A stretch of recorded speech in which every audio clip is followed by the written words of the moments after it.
जो हमने सीरीज शुरू की थी बैंकिंग स्टैटिक अवेयरनेस 100 क्वेश्चंस की, तो कल उसके 60 क्वेश्चंस को हम लोगों ने कवर कर लिया था। उसके बाद यूट्यूब के रिस्ट्रिक्शंस की वजह से और आगे हम लोग अपलोड नहीं कर सके थे।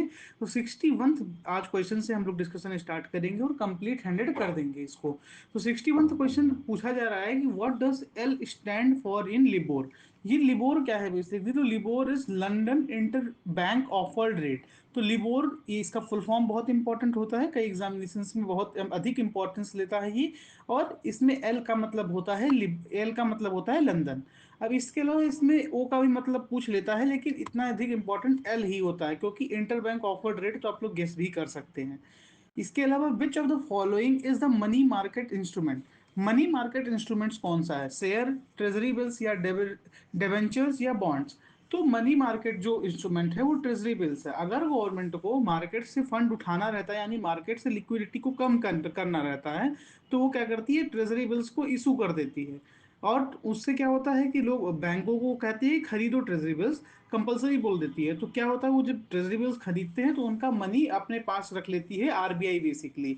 और उसके बाद जब मार्केट में उनको लिक्विडिटी को बढ़ाना रहता है यानी कि पैसों को बढ़ाना रहता है, तो बैंकों से कहती हैं कि आप अपना ट्रेजरी बिल हमारे पास लाइए और हमसे लिक्विडिटी ले जाइए। तो ट्रेजरी बिल वो इंस्ट्रूमेंट है जो एक बहुत इंपॉर्टेंट इंस्ट्रूमेंट है जिसके थ्रू मनी मार्केट को कंट्रोल किया जाता है। What is the Camel's ratings stands system used for?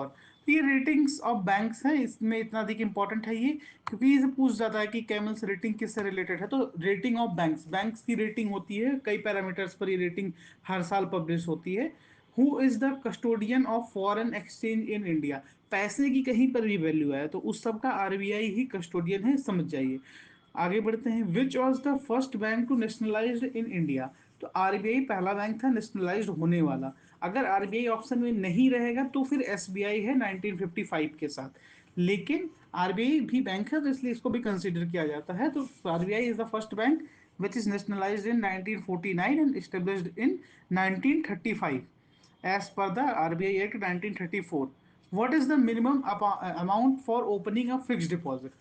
FD open करने के लिए मिनिमम अकाउंट कितना चाहिए आपको, तो 1,000 रुपये मिनिमम अमाउंट चाहिए होता है जिससे आप लोग एफडी बैंक में ओपन कर सकते हैं। आरडी के लिए ये अमाउंट 100 रुपये है। हाँ, ये 1,000 रुपये वेरी कर सकता है डिफरेंट डिफरेंट बैंक्स पर, कुछ बैंक 1,000 करते हैं, कुछ बैंक 5,000 भी करते हैं, लेकिन मिनिमम की बात करें तो वो 1,000 है।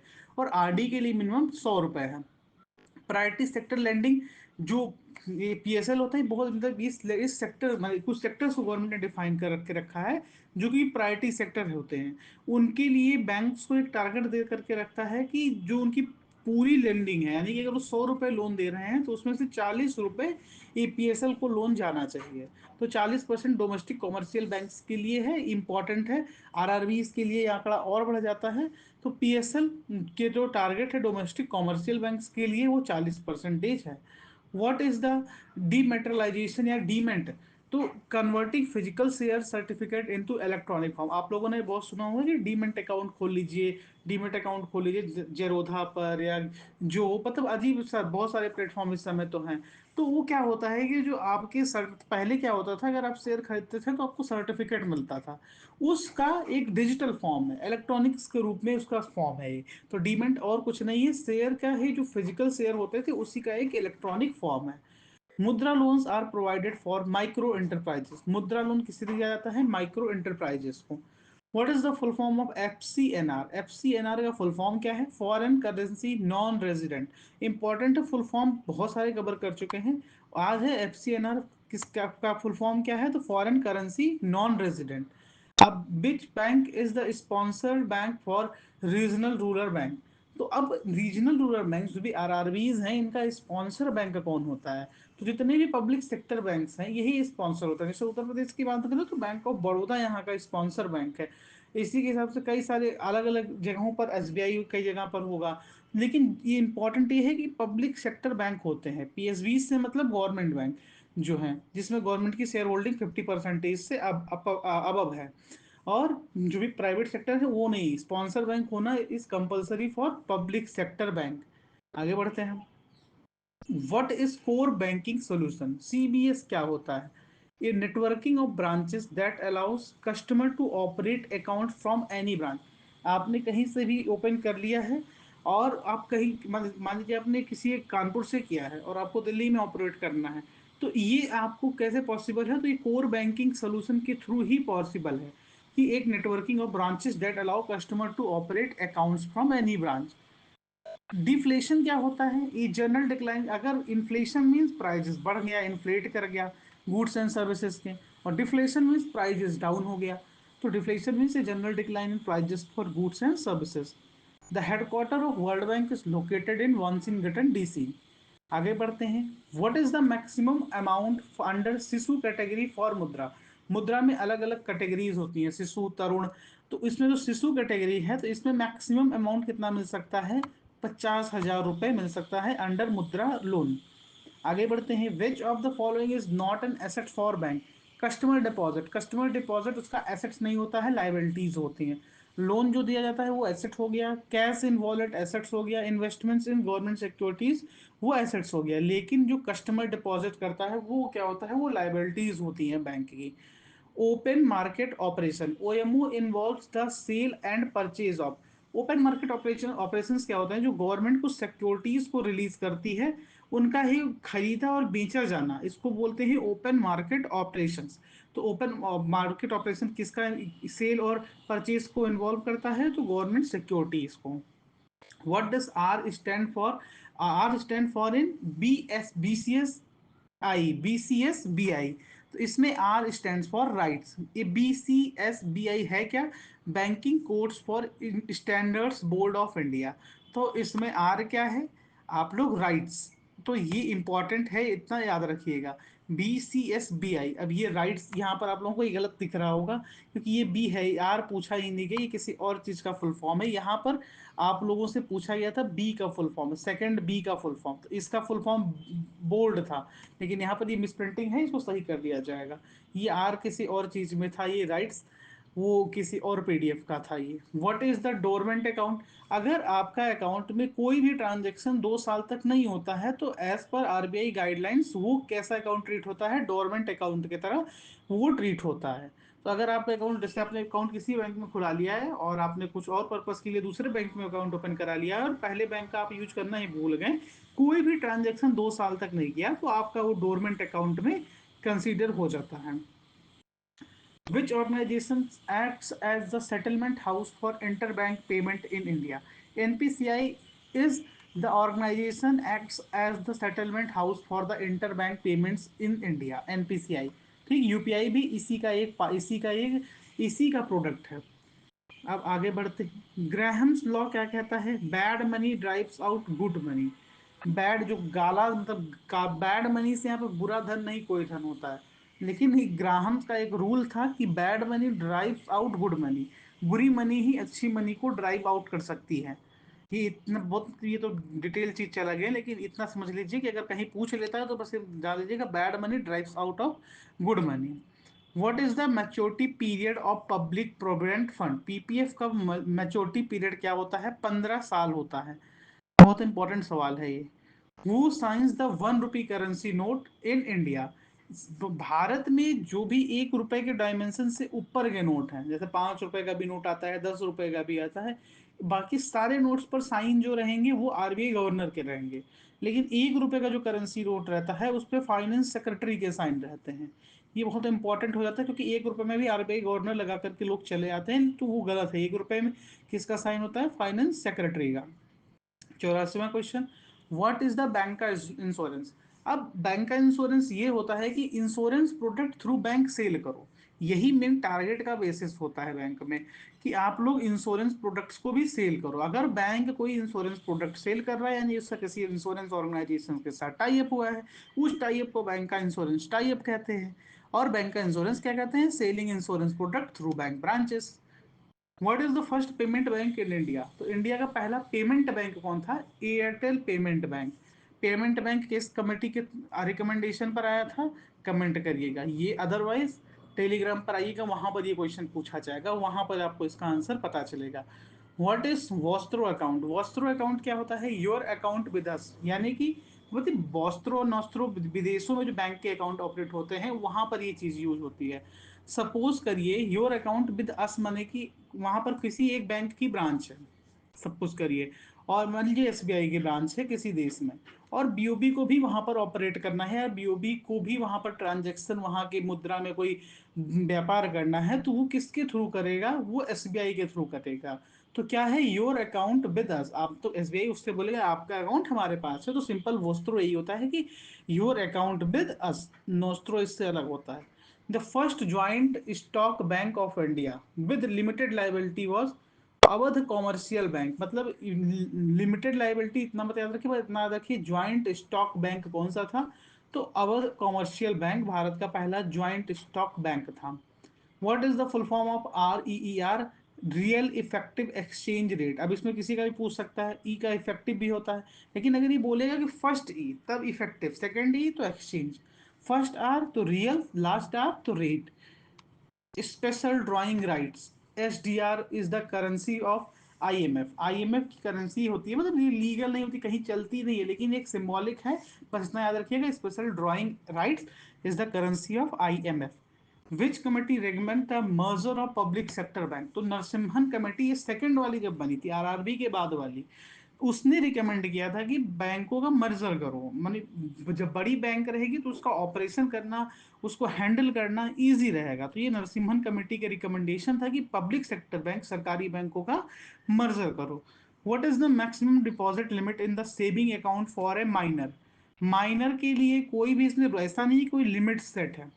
अब no specific limit set by RBI। अब कोई बैंक ही अपने हिसाब से माइनर्स के लिए सेविंग अकाउंट का लिमिट फिक्स कर दे तो वो बात अलग है, अदरवाइज माइनर के लिए, मेजर के लिए कोई भी उसमें फिक्स नहीं होता। कोई बच्चा है तो वो उसका गार्जियन बेसिस पर अकाउंट खुलेगा, और आफ्टर सब सर्टेन एज उसका अकाउंट भी परमानेंट हो जाएगा। ATM कार्ड उसकी हैंडलिंग नहीं मिलेगी उसको 18 साल तक। स्टैगफ्लेशन क्या होता है? हाई इन्फ्लेशन, लो ग्रोथ, हाई एम्प्लॉयमेंट। मतलब सब कुछ हो जाए तो समझ लीजिए कि स्टैगफ्लेशन हो जाएगा। एक चार्ट बन करके आता है, वो चार्ट कुछ ऐसे रहता है, ठीक। वो चार्ट में इधर इन्फ्लेशन इधर डिफ्लेशन, तो वो चार्ट ऐसे चलेगा। अब अगर ये लाइन ये पार करते हुए तो बाहर की तरफ बढ़ जाए, यानी कि इन्फ्लेशन भी एकदम हायर लेवल को टच कर जाए, ग्रोथ भी लोअर हो जाए, और अनएम्प्लॉयमेंट भी बिल्कुल पीक पर हो जाए, तो उस वैसे सिचुएशन को क्या बोलते हैं? स्टैगफ्लेशन। ये इन्फ्लेशन वाली सिचुएशन, अगर इन्फ्लेशन की जो बैंड है 4 ± 2 यानी कि 6% को पार करते हुए 9, 10, 12% बढ़ जाए, तो उस कंडीशन में स्टैगफ्लेशन आता है, और ग्रोथ भी अगर लो हो जाए तो। What is the base rate? Minimum interest rate below which a bank cannot lend, now replaced by, इसको अब लोग हम लोग बोलते हैं MCLR और EBLR। तो minimum interest rate below which bank can not lend. अब आप सोचिए बैंक के लिए क्यों ये क्यों ऐसा एक लिमिट लगा करके रखा गया कि इससे नीचे आप लोग नहीं इंटरेस्ट रेट ले सकते? क्योंकि सपोज सोचिए कोई बहुत बड़ा बैंक है, ये ग्लोबल लेवल का कोई ऐसा बैंक आ गया जैसे कि अमेरिकन स्टैंडर्ड बैंक या फेडरल बैंक आ गया। अब उन्होंने कहा कि हम इंटरेस्ट रेट को बिल्कुल काट के 2%, 3% कर देंगे। क्यों करेंगे? क्योंकि उनको मार्केट में अपनी पकड़ बांधनी है, कस्टमर्स बेस बनाना है। तो क्या होगा, इससे और बैंकों के साथ अच्छा नहीं होगा, उनका कंपटीशन, बेसिकली कंपटीशन बोल सकते हैं उसको, या उनके लिए फेयर कंपटीशन नहीं रहेगा। अब इससे क्या होगा, उधर तो कस्टमर जाएंगे लेकिन बाकी सब कुछ तबाह होता रहेगा। तो RBI ने एक लिमिट फिक्स करके रखी है, उसके लिमिट के नीचे नहीं दे सकते इंटरेस्ट को कोई भी बैंक, प्राइवेट बैंक, सरकारी बैंक, सभी। तो उसी को बेस रेट बोलते हैं, जिसको हम लोग अब बोला जाने लगा है MCLR या EBLR। Which is the oldest public sector bank? Allahabad bank, अब इसको इंडियन बैंक में मर्ज कर दिया गया 2019-20 में। तो ये इंडिया का ओल्डेस्ट पब्लिक सेक्टर बैंक है। 1885 में ये बैंक खुला था, इलाहाबाद बैंक। इंपीरियल बैंक यानी कि जो SBI था वो 1921 के अप्रॉक्स बना था। तो ये बहुत पुराना बैंक है इलाहाबाद बैंक, अब हालांकि नहीं रहा, अब इसको इंडियन बैंक के साथ मर्ज कर दिया गया। तो अभी भी जो पासबुक वासबुक आती है, या अगर ऐप भी आपने इसका देखा होगा इंडोसिस करके, तो वहां पर भी एक तरफ इलाहाबाद बैंक और एक तरफ इंडियन बैंक लिखा रहता है। What does D stand in for in DRT? अब DRT में क्या होता है? D तो डेप्ट रिकवरी ट्रिब्यूनल। ये DRT बेसिकली एक ट्रिब्यूनल होता है जिसमें D का मतलब डेप्ट होता है, रिलेटेड टू लोन रिकवरी। आपको ब्रैकेट में बता भी दिया गया है। आगे बढ़ेंगे, which bank launch the YONO app. YONO bank पता ही है, योनो किसका है, एसबीआई का है। कहीं पर भी चले जाइए, किसी भी एसबीआई की एटीएम में, वहां पर योनो का आपको प्रचार दिख जाएगा। आईपीएल में आपको योनो का प्रचार साइड में दिख जाएगा, वर्ल्ड कप में योनो का ऐड दिख जाएगा। तो योनो किसका है, आपका स्टेट बैंक ऑफ इंडिया का। What is the crossing of cheque. अब instruction to pay the amount only through a bank account. Crossing of a cheque क्या होता है, instruction to pay the amount only through a bank account, यानी कि bank account के through हो जाए, cash के थ्रू नहीं पेमेंट होगा, या किसी दूसरे के बैंक के थ्रू नहीं हो जाएगा। जिस व्यक्ति ने चेक इशू किया है उसके ही अकाउंट के थ्रू वो पेमेंट होगा। तो इसी को बोलते हैं, इसके लिए कुछ इंस्ट्रक्शंस को सेट करके रखा गया है, उसे ही बोलते हैं crossing of a cheque. The legal tender status of 510 100 1000 rupees note was withdrawal in 2026। अभी ये इंपॉर्टेंट खबर ये इसलिए बनती है कि अभी कुछ चर्चित ऐसी भाई सारी चर्चित मूवीज आई जिसमें भी मतलब इस सीन को दिखाया गया है, या इसके इंपॉर्टेंस को दिखाया गया, डिमोनेटाइजेशन को। तो हो सकता है कि भूत जगह आईबीपीएस को और ये क्वेश्चन काउंटर कर दे कि what the legal tender status of 500 rupees and 1000 rupees notes was withdrawal in 2026 रात के 8 बजे। Which organisation regulates micro finance institutions in India. जितने भी फाइनेंस रिलेटेड इंस्टीट्यूशन है जो पैसे का व्यापार करेगा उसको आरबीआई रेगुलेट करेगा। आगे बढ़ते हैं, what is the SARFAESI act, recovery of non performing assets without court intervention. अब ये सरफासी एक्ट ये मतलब पहले क्या होता था कि अगर कोई लोन ले लिया है तो लोन रिपे नहीं करता था, फिर कोर्ट में मामला चलता था, कोर्ट में वो डिस्कशन इतना लंबा चल जाता था कि वो बैंक के लिए जो पैसा वैल्यूएबल ही नहीं रह जाता था। इसके बाद इन सबको देखा, किसने देखा, आरबीआई ने। तो उसने गवर्नमेंट से रिक्वेस्ट की कि ऐसा बहुत हो रहा है कि लोग लोन ले ले रहे हैं, पेमेंट नहीं कर रहे हैं और हम लोग कुछ कर नहीं पा रहे हैं। तो गवर्नमेंट ने एक एक्ट ही बना दिया इस पर, सरफासी एक्ट करके, जिससे क्या हो गया, कोर्ट इंटरवेंशन के बिना रिकवरी हो जाए, जो कि जो लोन किसी भी बैंक ने दिया है जो कि एनपीए बन चुका है। तो ये बहुत इंपॉर्टेंट हो जाता है। अब ये खत्म हुआ, इसी बीच आपको इंपॉर्टेंट अनाउंसमेंट ये है कि टेलीग्राम पर क्विज़ेस चल रहे हैं, प्रॉपर चल रहे हैं, लोग अटेम्प्ट कर रहे हैं, लोग जुड़ रहे हैं। तो आप लोगों ने अभी तक नहीं जुड़े हैं तो लिंक डिस्क्रिप्शन में है, ये पीडीएफ कल ही टेलीग्राम पर पड़ चुकी है। तो इस पीडीएफ के लिए भी आपको टेलीग्राम पर ही जाना पड़ेगा, लिंक डिस्क्रिप्शन में है, वहां से जा सकते हैं। ये पूरा पैकेज हमने खत्म कर दिया है, रिवीजन बचा है, रिवीजन की कल वीडियो एक आ जाएगी। उम्मीद करता हूँ ये सीरीज आपको पसंद आई होगी, पसंद आई है ऐसा लग रहा है, क्योंकि इतना मतलब इतना अच्छा आपने प्यार दिखाया उसके लिए धन्यवाद। तो इसका रिवीजन भी हम लोग जल्द ही ले आएंगे, कल ही लाने का पूरा प्रयास रहेगा। लेकिन इस पीडीएफ वीडीएफ सबके लिए टेलीग्राम पहुंच जाइए। डेली कोजेस चल रहे हैं, सुबह 12 बजे, रात को 10 बजे। वहां पर 5 से 10 15 क्विजेस डाले जाते हैं। आज ही कल पक्कम रिलेटेड क्विज डाला गया वहां पर। अभी 10 मीटर एयर पिस्टल में कोई इंडिया की जोड़ी जीती है वर्ल्ड कप में, वो डाला गया वहां पर। तो ये सब आप लोगों को वहां पर दिखेगा, लिंक डिस्क्रिप्शन में मिल जाएगा।